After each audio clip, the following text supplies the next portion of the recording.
la bienvenida a todos para presenciar y escuchar la charla que nos va a presentar la arquitecta Emilia Arculler sobre los inquilinatos en Bogotá, reflexiones urbanas a una problemática contemporánea. Agradecemos a todos por haber aceptado nuestra invitación y estar en un tema de bastante actualidad en Latinoamérica. No es un tema específicamente de nosotros en Bogotá, sino en general de Latinoamérica, y podríamos plantear que el tercer mundo en general. Recientemente hice esta invitación a un amigo que vive en los Estados Unidos y me dijo que si quería ver inquilinatos en Berkeley había bastantes, o sea que no es un tema únicamente y exclusivamente de nosotros. Bueno, entonces para empezar voy a leer un resumen de la hoja de vida de la arquitecta Miriam Kohler. Es arquitecta de la Universidad Técnica de Viena con maestría en arquitectura y urbanismo. Tiene experiencia laboral internacional en Austria, en Colombia y en Perú, y trabajó en oficinas de arquitectura con ONGs, con el sector público y en organizaciones internacionales. Lo que nos va a presentar hoy es producto de su investigación para su tesis de maestría, y comenta que en Bogotá trabajó 2 años y las experiencias laborales fueron en Soacha y Las Cruces y fueron decisivas para su desarrollo profesional, y además le permitió entender este tema de los inquilinatos en Bogotá.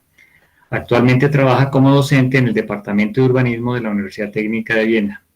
Además trabaja con un equipo interdisciplinario en la formulación de un proyecto piloto sobre un inquilinato digno.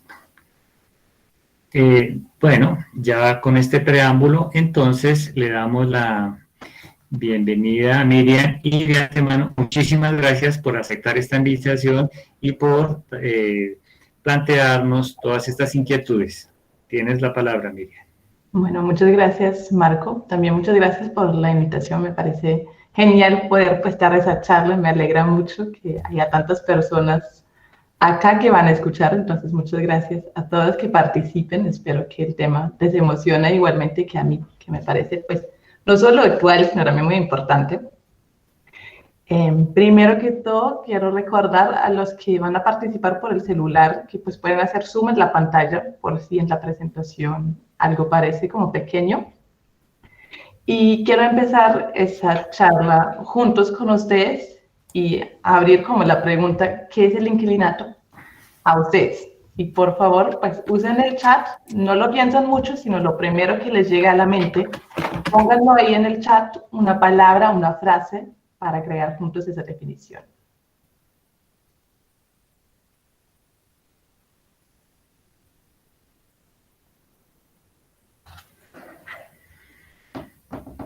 Puede ser lo primero que están pensando. No tiene que ser como muy complicada la definición.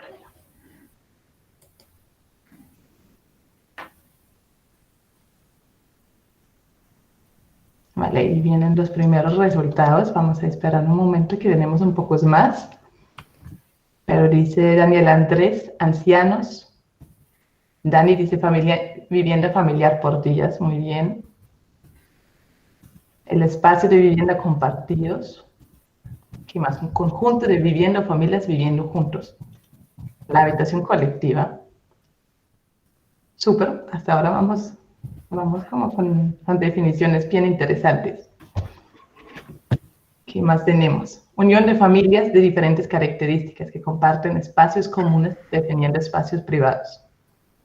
Vivienda para bajos ingresos económicos. Eso también es un factor bien importante. La vivienda colectiva. La espacialidad, sí. Habitar en espacios limitados, totalmente de acuerdo. Y también tenemos cohabitar a bajo costo. A ver, voy a leer el último y después les presento mi definición. Acá Silvia nos dice también conjunto de vivienda multifamiliar de carácter temporal, de condiciones poco óptimas, de acuerdo. Guillermo nos comparte que es una vivienda colectiva Lo mismo para de bajos recursos, espacios compartidos y hacinamiento, también una palabra bien importante.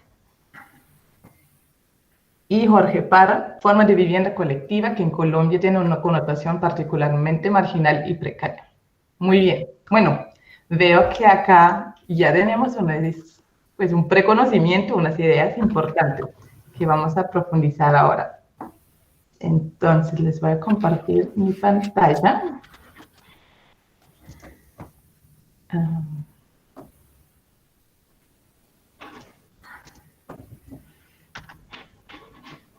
Un momento, estoy viendo que lo comparto completamente. ¿Lo pueden ver? Sí. Bueno, gracias, Marco. Entonces, ¿qué es la definición del inquilinato? El inquilinato es una forma de vivienda tradicional e histórica de Bogotá. Es una tipología de vivienda colectiva, informal y temporal. Colectiva porque, como muy bien ustedes ya dijeron, viven varias familias que no se conocen al principio en una misma casa bajo un mismo techo. Cada uno tiene su espacio privado, su habitación, pero a eso está limitado su espacio privado, y los demás espacios que complementan la vivienda están colectivos y compartidos entre todos. Informal, porque no hay ninguna regulación del negocio como tal y de la vivienda. No hay definiciones mínimas del habitar y tampoco hay precios máximos. Y temporal, porque en general se paga por día. Igual la duración de la estancia puede ser mucho más larga. Entonces eso puede ser una vivienda de día, semanas, meses, pero también de años o toda la vida. El inquilinato también es una forma de habitar y vivir de las comunidades vulnerables. Esa definición también la han puesto ya ustedes. ¿Y quiénes son esas comunidades vulnerables que están como especialmente afectados? Son los trabajadores informales que ganan de día a día. Es la población en condición de pobreza y pobreza extrema. Es la población migrante, tal externa como interna, y también población desplazada. Para conocer mejor esa población, hace poco, en conjunto con Poca Lana, que es una ONG en Bogotá que trabaja con habitantes de la calle, hicimos unas encuestas. Esa se hizo, de hecho, la última semana a 135 habitantes de inquilinatos, y nos permite un poco más entender las características de la población. Entonces vemos que en género, pues, hay obviamente más hombres que mujeres. Las edades están bastante mezcladas. Y en la nacionalidad podemos ver que la mayoría son colombianos, pero ya una parte muy considerable, que es por ahí una tercera parte, son venezolanos, que pues obviamente es población migratoria. Y podemos ver acá también la estructura familiar. Muchos son solteros o solteras. También hay bastantes parejas o familias. Y lo que nos sorprendió es que de hecho no hay tantas familias monoparentales. Vimos también, preguntamos por el trabajo. El trabajo informal es como la gran mayoría, incluyendo que pues, las recicladoras obviamente también cuentan ahí. Y de los egresos también podemos ver que la mayoría tiene menos de 30.000 pesos al día para vivir. Y eso, pues, si son solteros para una persona, pero si son parejas o familias, ese dinero pues tiene que alcanzar para toda la familia. Y si luego pensamos al mes, eso es menos del salario mínimo. Entonces es bastante poco dinero. Para esa población, el inquilinato es la única opción de vivienda. ¿Por qué? Pues porque su estilo de vida tiene unas características que no les permite acceder a otro tipología de vivienda. Primero, que trabajan informalmente y rebusquen el dinero día a día. Entonces necesitan pagar día a día. Necesitan acceder directamente a pie a las ofertas de trabajo informal, a las oportunidades de trabajo informal, porque el transporte es muy caro, especialmente en una ciudad como Bogotá. Entonces, ganando tan poco, no tienen cómo gastarse el dinero en transporte y tampoco el tiempo. Y necesitan acceder sin poner una garantía o sin tener un fiador porque no lo tienen. Entonces, necesitan una vivienda de bajo acceso, de fácil acceso, y ese es el inquilinato. Las alternativas que de pronto tenemos en mente, para ellos no son viables. Está la vivienda de interés propietario o la vivienda de interés social, pero ambos tienen como requerimientos que son demasiado altos para esa población. Por ejemplo, que se necesitan ahorros para la cuota inicial o que se necesita un ingreso regular y formal para obtener un crédito. Y lo mismo pasa si se busca en el mercado formal. Ahí para comprar no tienen el ahorro, no tienen los ingresos regulares para el arriendo, para un crédito, y no tienen ni siquiera fiador o garantía para acceder. Y pues ambas opciones en general se encuentran en las afueras de la ciudad, entonces ahí vuelve a jugar como un papel el transporte para el cual no tienen el dinero. Ahora, ¿cómo funciona la operación en el inquilinato? ¿Qué es la lógica ahí? Pues el inquilinato es un edificio que no fue diseñado como para el fin de ser vivienda colectiva, sino es cualquier tipo de inmueble que fue ajustado y adaptado para superarrendar los cuartos. Entonces hay un administrador que puede o no ser el propietario del mismo edificio, quien superarrenda cada espacio a otra familia. Para los habitantes, el inquilinato es su casa y su hogar, y esos cuartos se vuelven como microuniversos de habitar. A veces ese mismo propietario también vive en el inquilinato, entonces pues también es su casa, y ese caso es muy favorable porque ahí encontramos como los inquilinatos con las mejores condiciones. Pero más importante es que en la mayoría de casos se vuelve un modelo de negocio. Y sorprendentemente ese negocio es un negocio de muy altas rentabilidades. Si nos imaginamos como una casa en malas condiciones físicas, se reparten los cuartos, no importa el tamaño, no importa si tiene luz o ventilación, y se arriendan estos espacios de, digamos, 6 metros cuadrados a 15.000 la noche. Pues en 30 días, esos son 450.000 pesos al mes, y si una persona tiene 30 cuartos, hace 3.500.000, que es mucho dinero. Entonces podemos imaginarnos que ahí pues encontramos un negocio que explota a esos habitantes, que ya pues viven en condiciones de pobreza. ¿Y por qué existen los inquilinatos? ¿Qué son los factores de producción? Hay varios factores. El más importante es la migración a la ciudad y en especial la migración de comunidades vulnerables y comunidades socioeconómicamente desfavorecidas. Y pues en el último ciclo y hasta ahora las demandas de esas comunidades siempre ha sido mucho más alto que la oferta que había. Y entonces pues en el centro de la ciudad aparecen los inquilinatos y en las afueras aparecen los asentamientos informales. Y podemos ver ahí abajo el desarrollo de Bogotá en el último siglo. Podemos ver qué tanto ha crecido en ese tiempo. Y pues ese crecimiento principalmente se debe a la migración. Más que todo migración interna. En el siglo XX, pues personas de ciudades secundarias o del campo que van a Bogotá en búsqueda de mejores oportunidades de empleo, de educación, pero también personas desplazadas por el conflicto armado. Otras razones son la pobreza y la informalidad. Eso impacta tal a la demanda como a la oferta. Creo que para la demanda ya pues queda claro por qué impacta en la oferta. Pues porque los inquilinatos surgen más que todo en los barrios donde el nivel socioeconómico va bajando y entonces los mismos propietarios no tienen el dinero para mantener la casa, no tienen el dinero para pagar el arriendo de la casa o simplemente viven ellos mismos en pobreza y les falta como ingresos para mantenerse a ellos y entonces deciden subarrendar sus espacios. Ahí tenemos como las arrendadoras que viven en pobreza también. Y por otro lado, lo que ya mencioné, el modelo de negocio con alta rentabilidad. Y todos esos factores pues se ven potencializados por el hecho que hasta ahora no tenemos una política pública en Colombia que realmente responde a la demanda de vivienda de las comunidades vulnerables. Sigue como siguiente pregunta, pues la magnitud del fenómeno, la pregunta cuántas personas en Bogotá viven en inquilinatos y cuántos inquilinatos hay. La verdad, no lo sabemos exactamente. No existen suficientes datos y en general, pues el inquilinato es una forma de vivienda invisibilizado y también está invisibilizado en las estadísticas.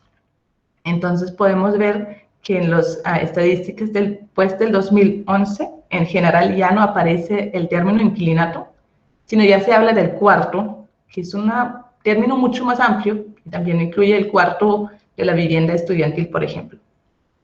Igual aprendí pues la última semana en el programa del Radio NAL que en la gran encuesta integrada de hogares sí todavía se maneja esa categoría del inquilinato y que ahí como resultado sale que 1.9% de la población colombiana vive en inquilinatos. Eso equivale a 230.000 hogares o a 900.000 personas. Entonces, casi 1 millón en todo Colombia.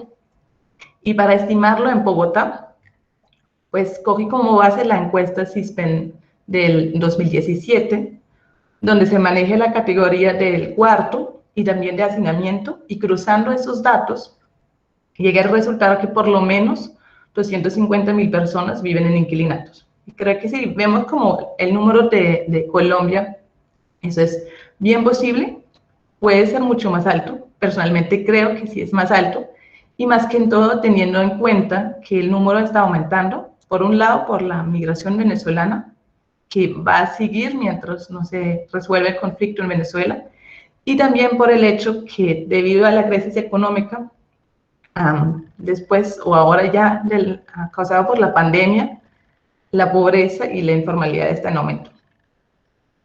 Y a la derecha podemos ver una gráfica que nos demuestra Bogotá y nos demuestra en qué partes hay más porcentaje de vivienda cuarto. Entonces, pues es notable que en el centro hay bastante vivienda tipo cuarto, que en el sur también, y también por Suba. Y podemos observar que pues tradicionalmente los inquilinatos se encuentran en el centro de la ciudad, pero que después en los últimos años pues ese fenómeno ya se ha dispersado por toda la ciudad y así pues se nota también en ese mapa. Como ya Marco dijo al principio, el inquilinato no solo es una forma de habitar que se da en Bogotá y tampoco se limita a Colombia. Y quiero ahí leerles como una cita de Francisco P. que habla justamente de eso. Y ella dice, inquilinatos en Colombia, vecindades en México, conventillos en Argentina, Uruguay y Chile. No importa el nombre, son la única opción de vivienda para miles de latinoamericanos y la situación en Latinoamérica es completamente igual. Entonces, pues, nos confirma lo que hablamos al principio, es un fenómeno muy actual, es un fenómeno que es importante a lo largo de Latinoamérica y de hecho creo que existe en todas las ciudades, en todos los mundos. Hasta acá en Viena, pues trabajadores que llegan ilegal viven en unos cuartos tipo inquilinato. Y entonces ahora acá les quiero mostrar unas fachadas de inquilinato. Creo que todos estamos de acuerdo que si no sabemos, caminaríamos al lado de esas casas sin ni siquiera darnos cuenta que esos son inquilinatos. Porque lo que es muy típico es que los inquilinatos no se notan. Mientras las ciudades informales están a la vista de todos, los inquilinatos están atrás de las fachadas y a veces se indican por letreros que dicen se arrienda cuarto, se arrienda habitación, pero a veces ni siquiera eso. Y como Marco dijo la última vez, también las panaderías del barrio son súper importantes porque ahí también se nota como esos avisos.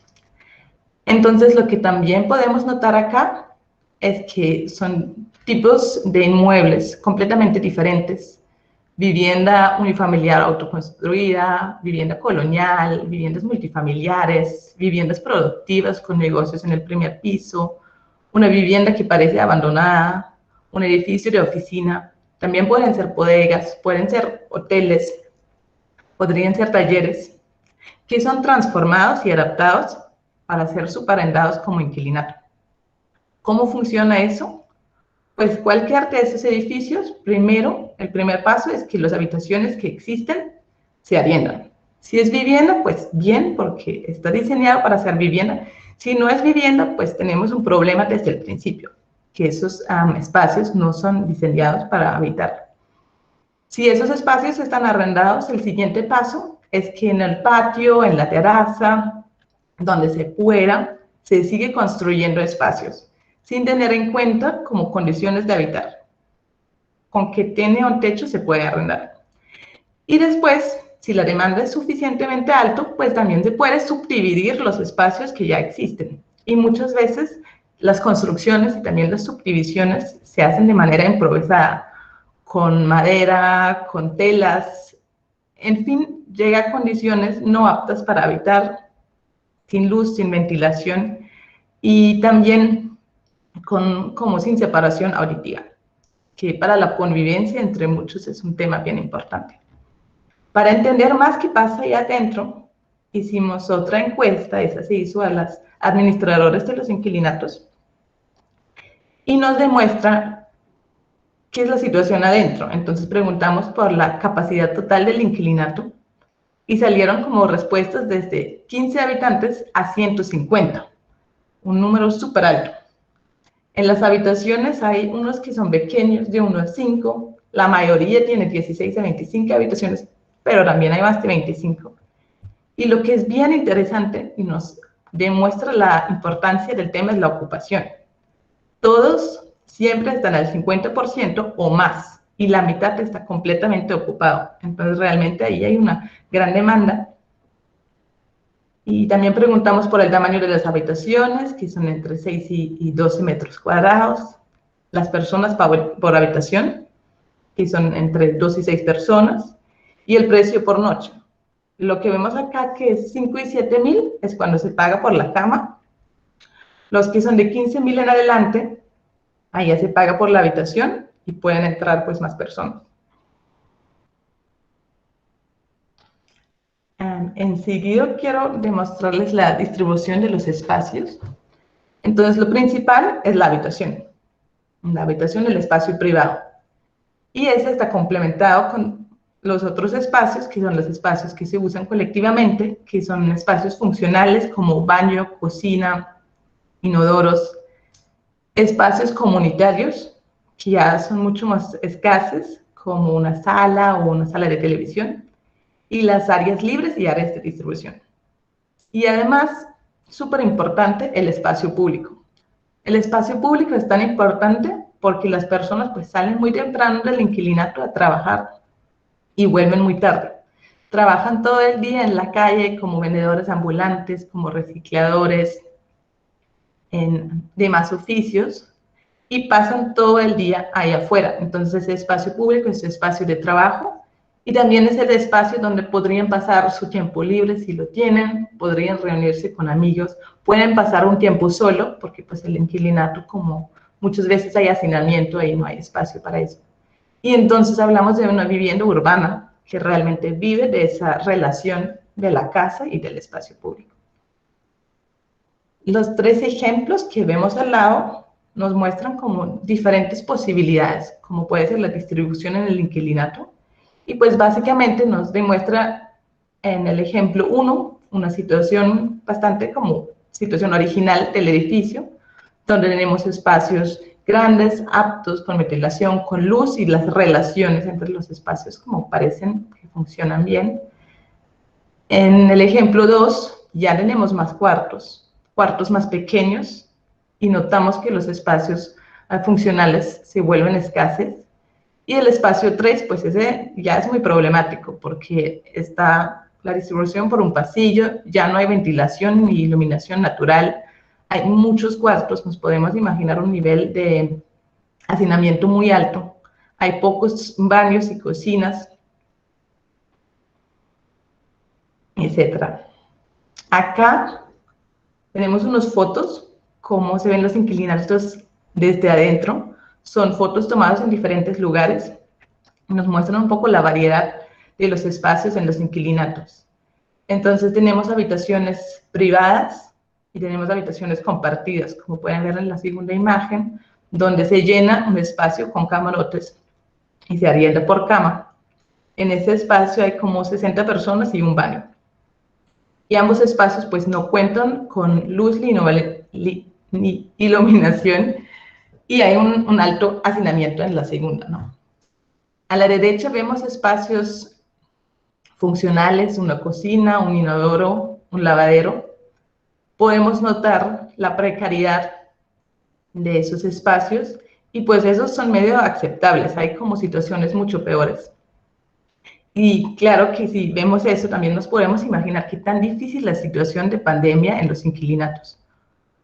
Por esos espacios tan precarios, por la falta de limpieza personal, pues permitida en esos espacios, por el hacinamiento y también, pues obviamente, por el trabajo informal que les obliga a salir a la calle. Y abajo podemos ver los espacios colectivos, que como los espacios funcionales, en general están bien limitados, están bien pequeños y hay demasiadas personas para demasiado poco espacio. Entonces, la situación está bien compleja. ¿Y por qué esas situaciones son tan diferentes? Yo en algún punto de mi investigación dije como no, un inquilinato no es lo mismo que otro inquilinato. Ahí hay como una amplia gama de inquilinatos y es necesario como diferenciarlos un poco. Y pues encontré el término pagadiario, que no está muy definido en la literatura, pero sí siempre está como usado para los inquilinatos que están mucho más precarios. Entonces, ¿cómo los defino yo? Los inquilinatos son viviendas que, aunque en mal estado, tienen la posibilidad de ser transformadas en viviendas dignas. Mientras el pago diario es un lugar de paso y carece de las mínimas condiciones de habitar. En el inquilinato se arrienda cuartos propios para las familias.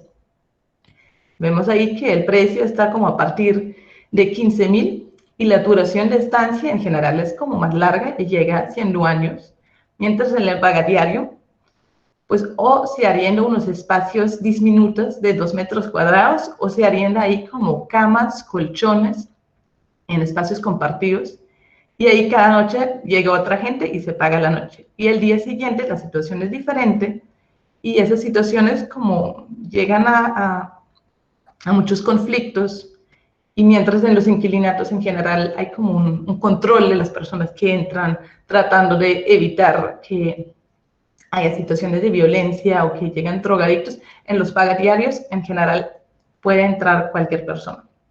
Entonces eso es mucho más complicado. Podemos también notar que inquilinatos y pagadiarios se dan en diferentes tipos de arquitectura. Los inquilinatos en general son como de tamaño inferior y se dan en casas que anteriormente eran casas coloniales y republicanas. Mientras las pagadiarios, pues cualquier tipo de arquitectura se puede volver pagadiario llenándolo con camarotes. Entonces son casas coloniales, republicanas, viviendas unimultifamiliares, pero también hoteles, oficinas, talleres, fábricas, etc. Y ya que se dan en diferentes tipos de arquitectura, también podemos notar que se dan en diferentes ubicaciones en la ciudad. Entonces acá vemos el centro de Bogotá y en los barrios que quedan más al sur, como Santa Bárbara o Las Cruces, donde encontramos más arquitectura tradicional, ahí encontramos más inquilinatos. Mientras en barrios como La Favorita o Voto Nacional encontramos más pagadiarios que ya están en esos edificios modernos, por ejemplo, sobre la Caracas. Y para resumir como esa primera parte, donde vemos más que todas las problemáticas, pues tenemos las problemáticas del inmueble y las precarias condiciones de habitar, y esos se sobreponen con unas problemáticas urbanas que afectan a toda la ciudad. ¿Y cuáles son la realidad de los habitantes de los inquilinatos? Como el trabajo informal, el desempleo, la pobreza la prostitución y también la violencia. Como ese conjunto de problemas lleva un estigma muy grave de los inquilinatos, pensando que ahí pues no hay futuro y que hay que acabar con los inquilinatos. Y también lleva una vulnerabilidad en tiempos de pandemia muy alta. Pero si nos acordamos como del principio, también hemos hablado como de la importancia de los inquilinatos, que son la única forma de vivienda, y entonces es súper importante de verlos como más a detalle, más allá de los problemas.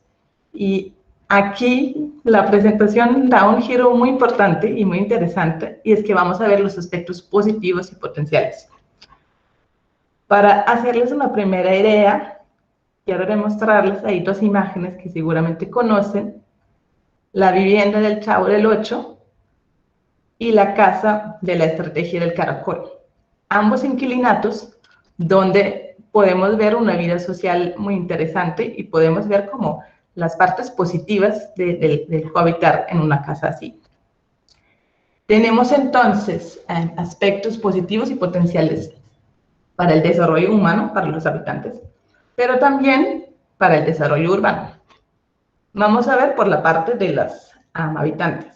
Entonces están los puntos que ya mencionamos y que repito ahí como previo porque son tan importantes: la ubicación central, el acceso fácil y el pago diario. Pero además tenemos potenciales, como el cohabitar, que se puede volver como en un espacio diseñado para el cohabitar, una situación de apoyo mutuo, una situación de solidaridad. Tenemos el uso colectivo de espacios y recursos, que permiten que uno use mucho más espacio, pero paga menos. También tenemos esa persona del administrador, que aparte de cobrar, también se puede volver un agente mediador y entonces favorecer el cohabitar en esos espacios. Y sabiendo que los inquilinos están mayoritariamente trabajando en la economía informal, se puede plantear ideas de una vivienda productiva que los vincula a una actividad laboral. Desde la parte del desarrollo urbano, tenemos como aspectos positivos la reducción del déficit habitacional, la redensificación de la ciudad, más que todo pues usando inmuebles vacíos o lotes que están abandonados. Y desde la arquitectura es muy importante el uso eficiente de espacios y recursos, más que todo pues ahora en esa situación del cambio climático, donde tenemos que pensar esos temas mucho más. Y el potencial es, si desarrollamos inquilinatos dignos, podemos apoyar a crear una ciudad más equitativa e inclusiva. Podemos garantizar que la vivienda sigue existiendo en el centro y contrarrestar con la gentrificación a crear una ciudad de usos mixtos. Y también es cierto que el inquilinato y el espacio público y el barrio pues tienen unas dinámicas ahora mismo de generación de impacto como mutuo. Ese impacto mutuo yo estoy convencido que se puede como poner al revés y crear un impacto positivo del inquilinato hacia la calle, más que todo en esa idea de compartir. Entonces también de compartir en el barrio, y eso mucho más si lo pensamos eso como proyectos de acupuntura urbana, que entonces posibilitan una mejor inclusión de los habitantes y que evitan que se crean territorios problemáticos.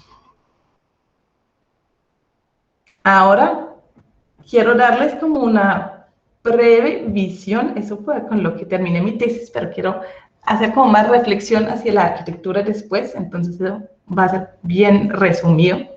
Desarrollé una visión que es convertir el inquilinato en una forma de vivienda colectiva digna y asequible, la cual contribuye al desarrollo y a la integración de las comunidades vulnerables en la ciudad.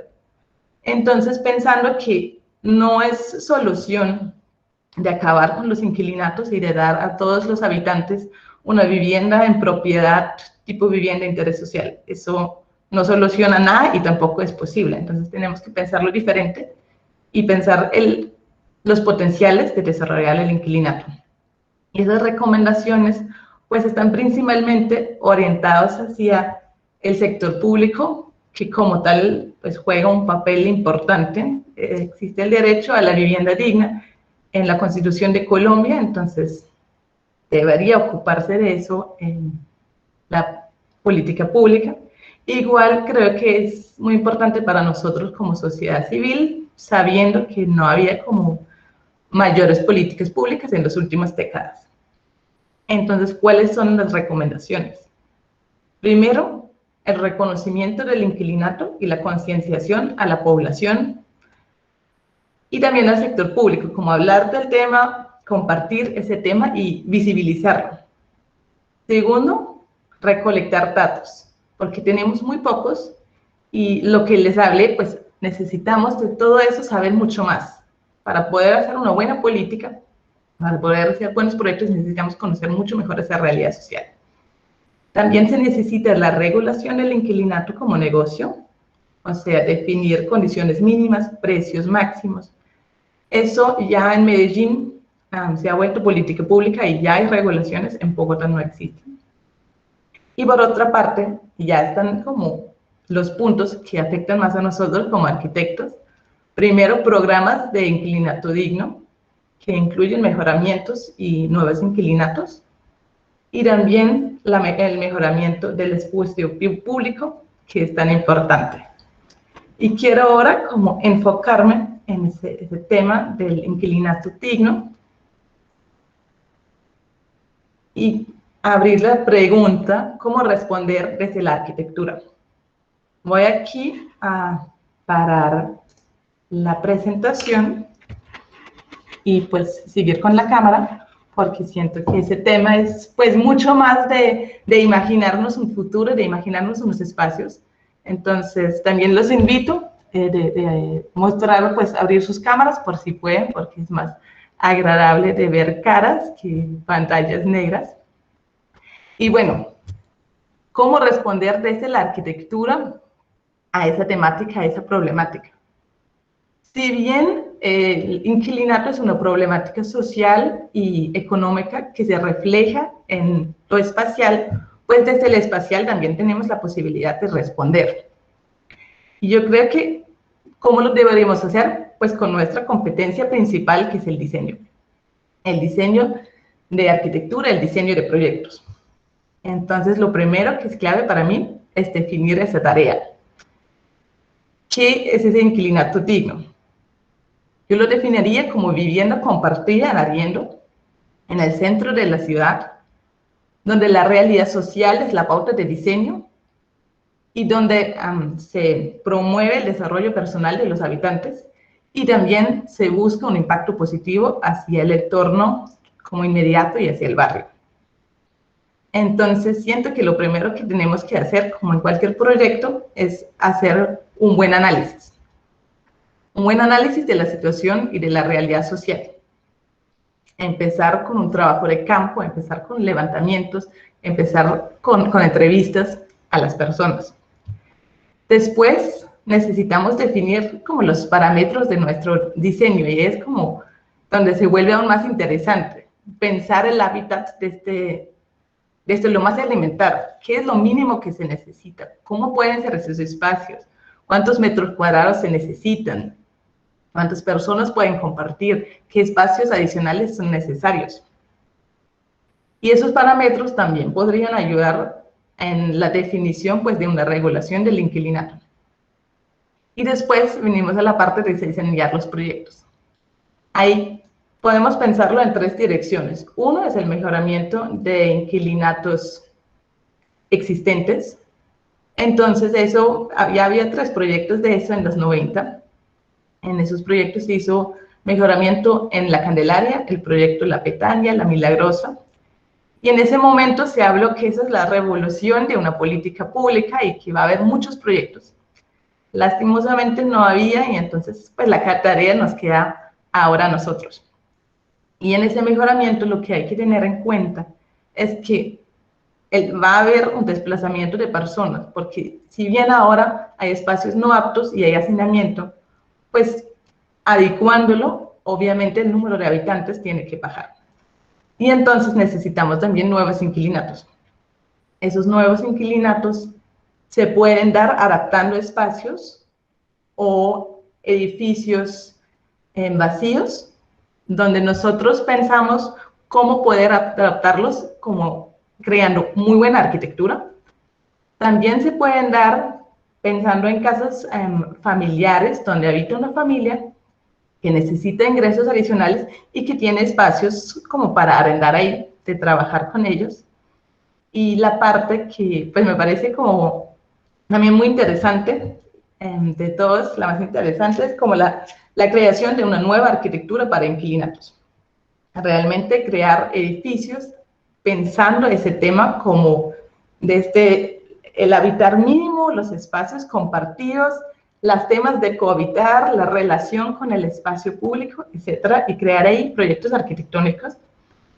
Voy a compartirles al final un enlace de un proyecto que hizo una estudiante el último año, Valeria Abello, y ella se ganó la medalla de oro de la anual de arquitectura. Quiero mostrarles ahí, realmente ese tema es actual y tiene importancia, y ustedes como estudiantes pueden participar y contribuir a eso. Y un paso más allá ya será la formulación de un proyecto integral. Eso es lo en que yo estoy trabajando con compañeros de Bogotá. Y lo que buscamos es ver el inquilinato como de muchos aspectos, incluir la arquitectura, lo urbano, el tema social, entonces trabajamos con una ONG, incluir el tema jurídico, el tema económico, pues unir todas esas capas para crear un proyecto que funcione desde el diseño, pero también funcione en la operación. Claro que eso es muy complejo porque queremos la mejor calidad de vivienda, pero más amplios los espacios, más caro la arquitectura, más caro las habitaciones, y pues tenemos un límite de lo que pueden pagar las personas, y ese límite de hecho es más bajo que lo que hoy en día se paga en el mercado, porque hoy en día es un negocio de explotación y nosotros queremos que es una vivienda digna. Entonces ahí vuelve a estar importante el papel del Estado, pensando en subsidios de arriendo o pensando en que esa vivienda podría ser propiedad del Estado como tal.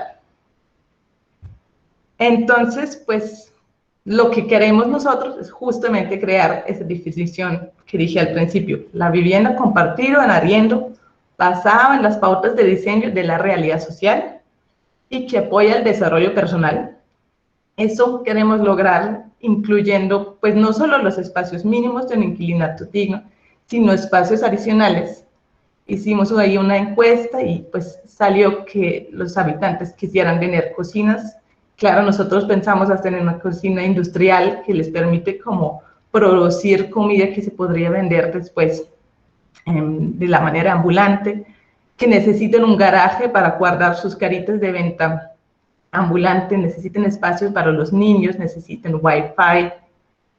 Entonces, pensar en esos espacios de cohabitar, pero también productivos, y también pensar el desarrollo personal con cursos de convivencia, con cursos de formación, temas de ahorro, porque la idea no es que eso sea una vivienda para siempre, sino que sea una forma temporal, un tipo de trampolín que les permite en unos años estar mucho más preparados para después pues, buscarse de nuevo una vivienda ya pues, mucho más digna y pagado mensualmente en el mercado formal.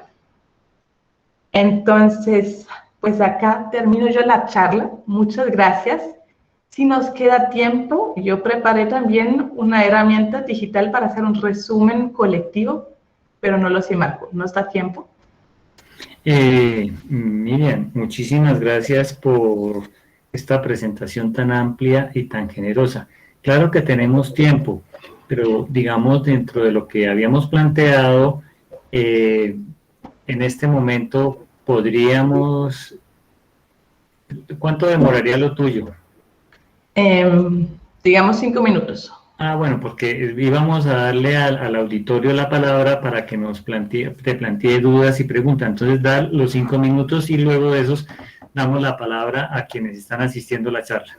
Dale. Listo. Entonces, yo lo voy a poner acá en el chat. También voy a mostrarles por la pantalla que es el resumen. ¿Están viendo la pantalla? Ya va en camino, ahí está, ya. Vale. Entonces, ¿qué es la idea? La idea del resumen colectivo es que yo puse ahí como categorías los temas más importantes que tocamos en la charla y les pido a ustedes, a todos, pues que participen y que simplemente con la más en cada categoría pueden como añadir palabras claves. Ya hay unos como ejemplo. Y la idea es como reflexionar cada uno que le queda en mente de la charla. Pueden poner like como en el corazón si ya se puso algo que también querían poner y pueden poner comentarios. Entonces dejamos 5 minutos para ver si qué sale y después seguimos a las preguntas.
Bueno, muchas gracias por participar en esa actividad.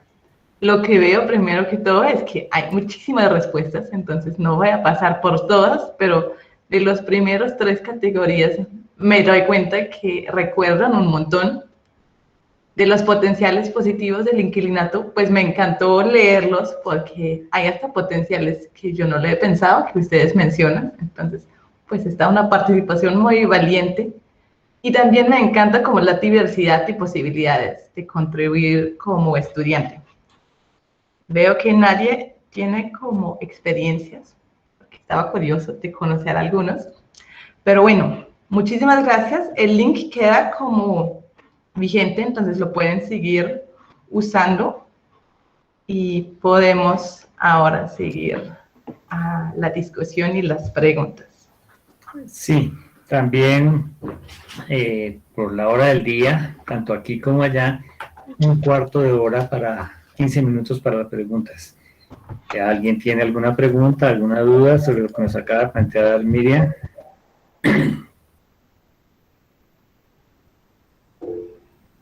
Jorge está levantando la Guillermo, mano. tiene la palabra, Guillermo. Profesor Marco, gracias, buenos días y buenos días a todos. Profesora Miriam, muchas gracias por la charla excelente. ¿Me escuchan bien? Sí.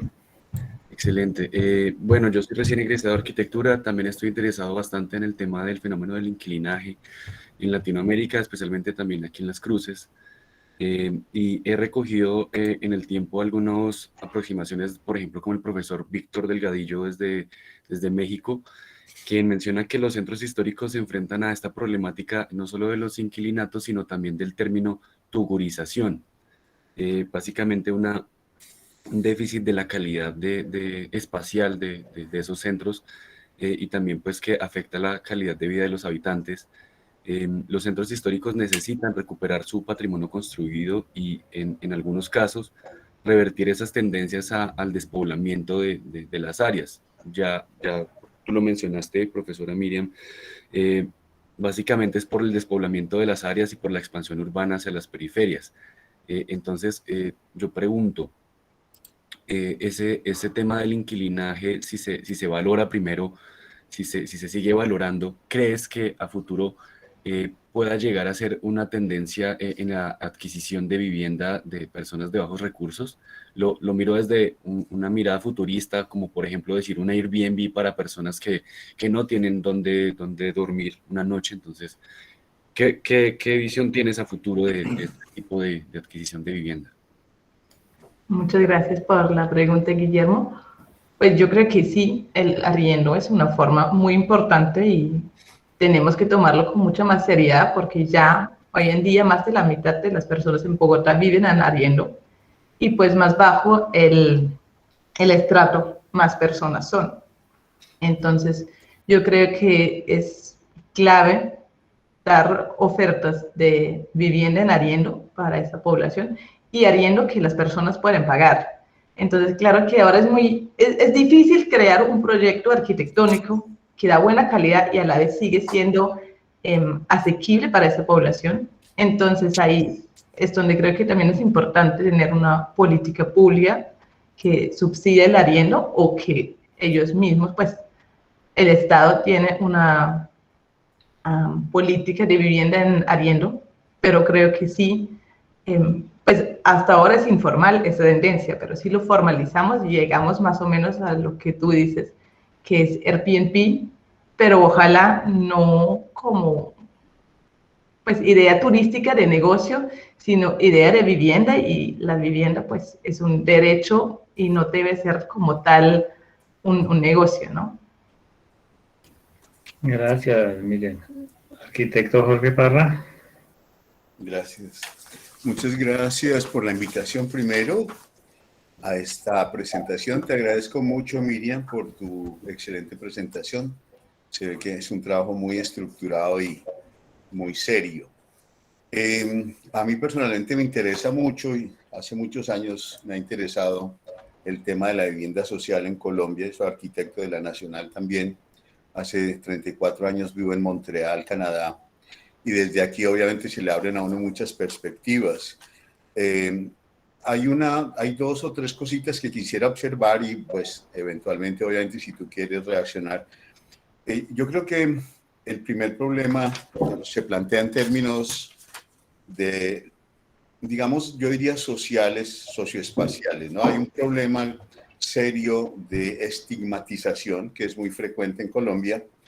Digamos, primero hay exclusión, hay una gran exclusión social, económica, etcétera, igualmente espacial, entonces un grupo importante de la población está excluido, digamos, de sus derechos fundamentales, entre otros, a la vivienda. Y entonces las soluciones, que son además muy creativas, como por ejemplo esta solución, que es una solución realista al alcance de esa población, se estigmatiza y se le presenta como si fuese algo negativo en sí mismo.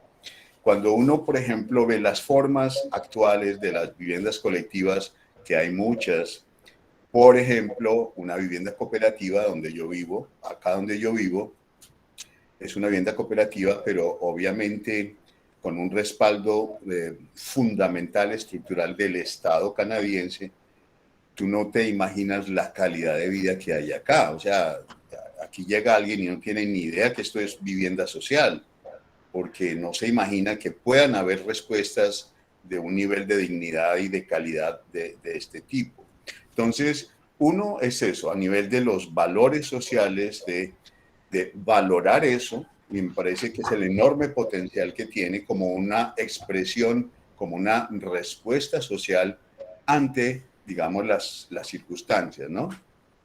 Otra cosa que me parece muy importante y que está un poco incluido en tu presentación, porque cuando se quiere actuar, evidentemente es una pista de trabajo valiosísima la idea de desarrollar esa forma de habitación que esté al alcance de una población que lo necesita en una forma más dignificada. Pero yo diría hacernos conscientes de algo muy importante en ese proceso que se llama evaluación cualitativa, evaluación de postocupación, evaluación en arquitectura que poco o nada se conoce en el medio.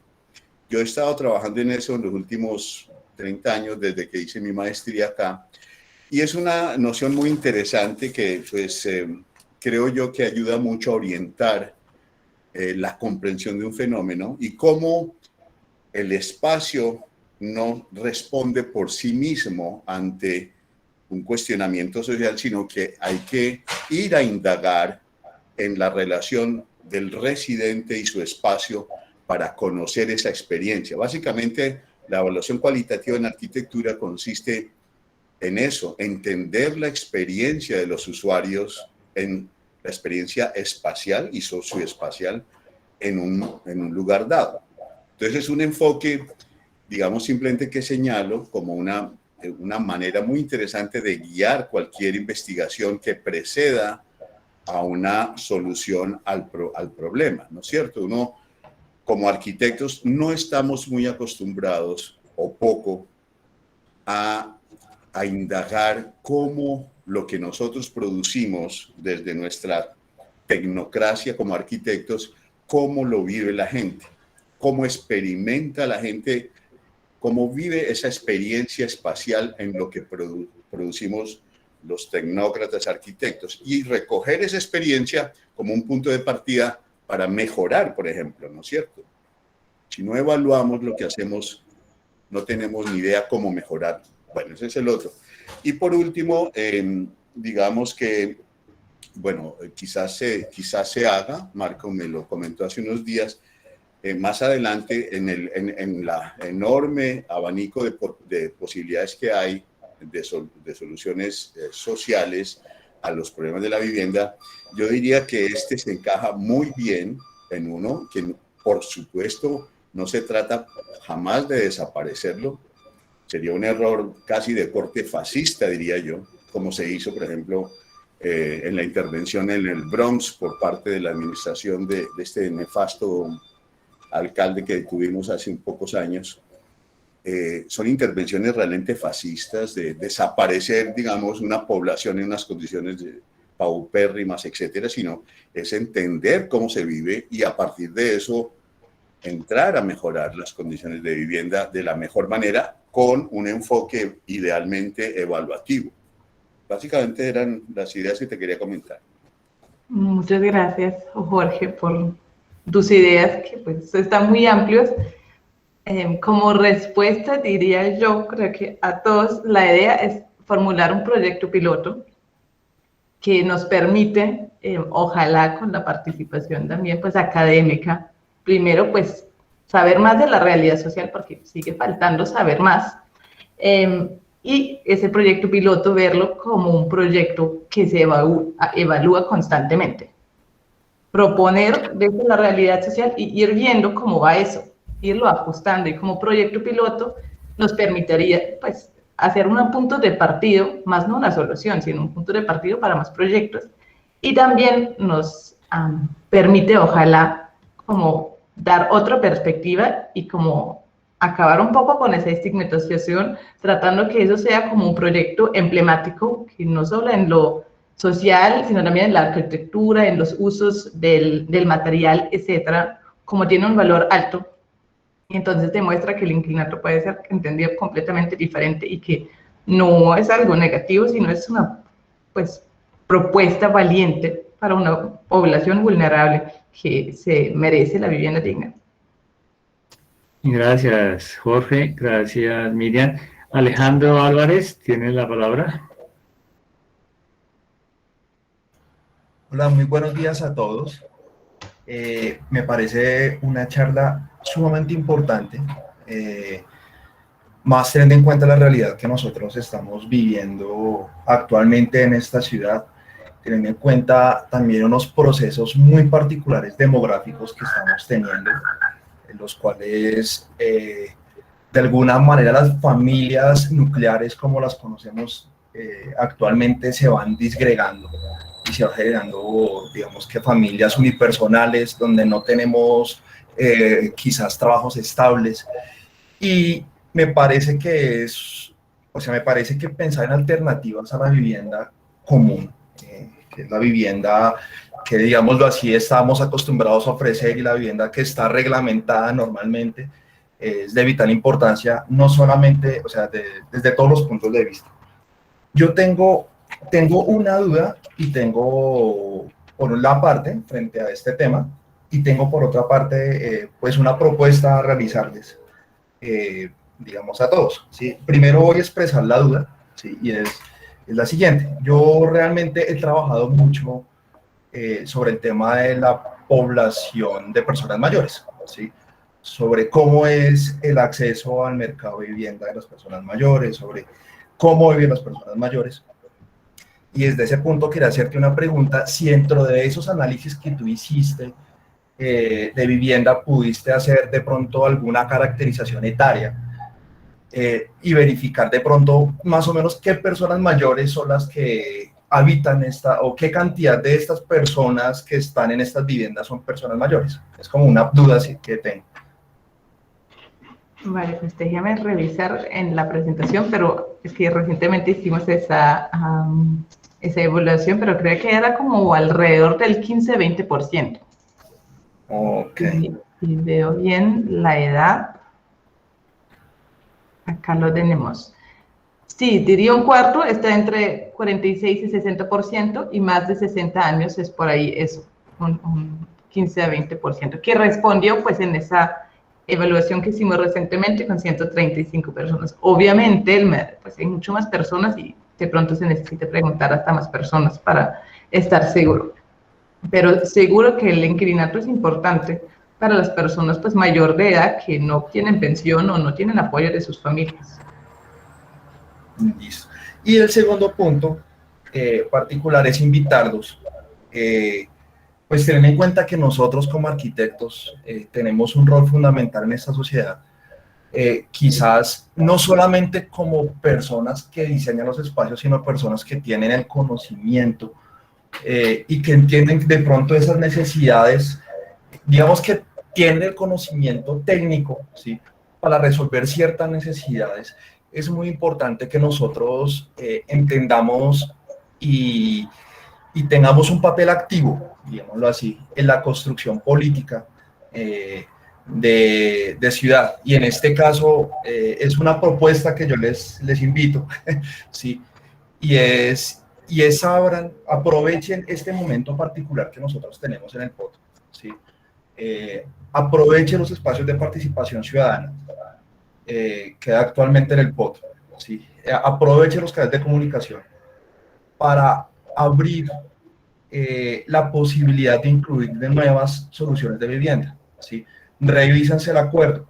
El acuerdo actualmente define la vivienda de una forma muy particular, ¿sí? No la define con todas las posibilidades que digamos podemos tener a partir de un inquilinato. Un inquilinato no se va a legalizar hasta cuando no haya un soporte legal que le dé uso y que le dé viabilidad, y va a seguir siendo un elemento escondido, ¿sí?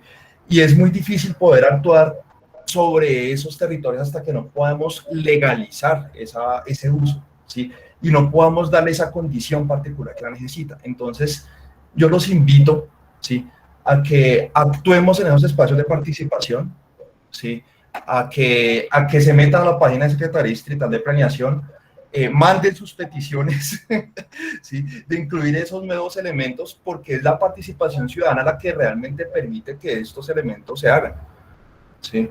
Y permite también que se adecúen las políticas públicas a necesidades que existen actualmente, ¿sí? Muchas gracias. Gracias, Alejandro. Miriam. Muchas gracias, Alejandro. No, me parece fabulosa la invitación. Nosotros sí hemos tratado de pues, conversar con el sector público. Tenemos en el equipo a Alejandro Florian, que pues no sé si ustedes lo conocen, pero es abogado, trabaja la vivienda social y ha sido como director de Hábitat para la Humanidad, se mueve mucho en el entorno público, pero hasta ahora no había como mayor respuesta en ese tema.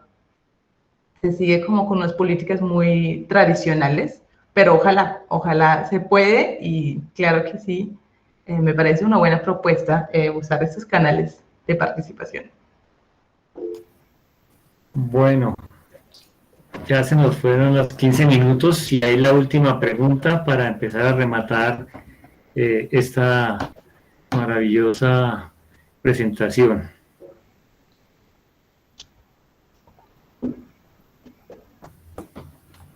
Bueno, Miriam, debo comentar que en este momento se está discutiendo la reforma a la Ley 675 de propiedad horizontal.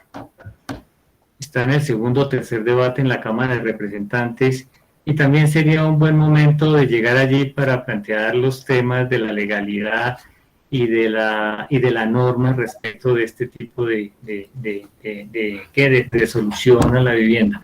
Pero también lo que nos ha planteado Miriam es volver a mirar de manera minuciosa las diferentes formas con las que solucionamos la vivienda en nuestro país y en nuestra ciudad.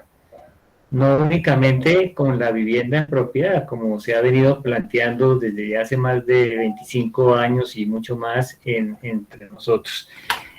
Bueno, Miriam, tus últimas palabras antes de irnos. Bueno, ahí hay dos personas más. Esas preguntas ya no podemos responder. No, si se puede, pero no los vi. ¿Quiénes son? Ahí está Jorge Barra y Dani Sandoval. Dani Sandoval, a ver. Que no los vi. Hola, no, pero yo no tengo preguntas. Es el otro Dani Sandoval. Ok. Bueno, Jorge, ¿tú tienes otra pregunta o cerramos? Jorge, ¿tienes algo más? No le escuchamos, está silenciado. No, se perdió además. Disculpa. No, un pequeño comentario que me hizo falta, pero que me hicieron acordar con los otros. Hay un fenómeno súper importante que hay que tener en cuenta en nuestros modos de habitar en Colombia, que tienen obviamente una directa relación con la cultura de habitar. Y es un poco que en medio de una sociedad con tantas falencias, el acceso a la vivienda privada, a la propiedad privada, se vuelve como una forma, digamos, de asegurar un pequeño patrimonio y un poco la situación de vida a largo plazo. En una sociedad un poquito donde hay una serie de soluciones estructurales a varios problemas, salud, educación, etcétera, el acceso a la vivienda se hace secundario y entonces aparece como más evidente las formas colectivas de propiedad. Y allí el inquilinato puede jugar un papel súper importante. Sacándolo de ese nivel de la estigmatización, por ejemplo, entendemos como el Airbnb, ya, nombrado en inglés y nombrado de una manera muy elegante, es una solución perfectamente viable, por ejemplo, ¿no? Aquí cerca donde yo vivo, y se usa mucho a nivel internacional, tú deberás conocerlo, los europeos lo saben mucho, las formas colectivas en hoteles, por ejemplo, donde los jóvenes llegan, cohabitan en habitaciones, inclusive una habitación de 20 personas. Es normal, nadie va a estigmatizar eso. Se encuentran jóvenes, pagan muy poco, comparten cocina, comparten bar, etcétera, y tienen una forma de turismo muy económica. En ese sentido, el inquilinato se puede valorar muchísimo como una forma posible y regular de habitar, ¿no es cierto? Pero el Estado debería jugar un papel muy importante en la financiación que se le ofrezca a eso, como lo es, por ejemplo, acá la vivienda cooperativa, ¿no?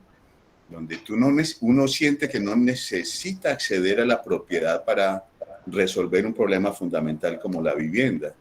Y es un stock que queda, digamos, al servicio de la sociedad, ¿no? Yo me voy de acá y alguien pues viene y lo ocupa, en fin. Sí, Bueno, no, pues dale.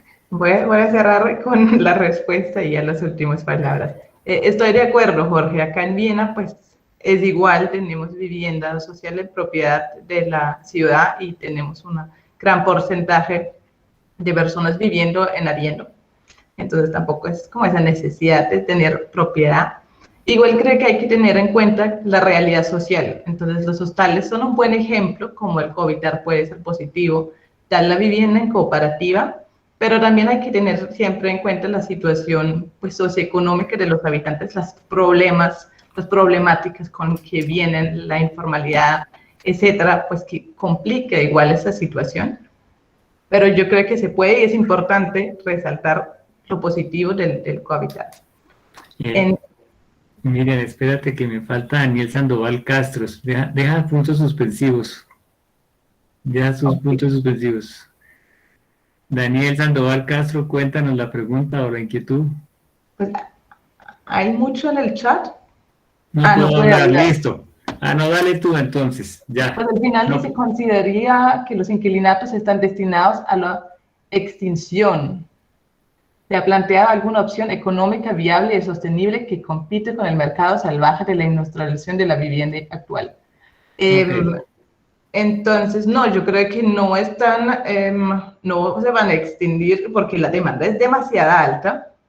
Pues yo creo que ahora mismo mucha gente lo quisiera, lo ve como problemática y la resolución es desaparecerlo, pero obviamente no lo es, no va a funcionar y si no se desaparecieron en el último siglo y ya vamos en los años 20 del siguiente y todavía están, es que se necesita trabajar con esas lógicas y proponer alternativas desde esas lógicas, más no desaparecerlos, y económicamente viable y sostenible, que compite con ese mercado. No, pues en ese momento creo que es difícil lograr competir con lo que hay en el mercado de los inquilinatos porque usan edificios viejos, no les invierten al mejoramiento, a condiciones dignas y lo arriendan lo que les da el mercado, pero igual creo que vale la pena buscar la solución, intentar el ejercicio de sí ser una competencia,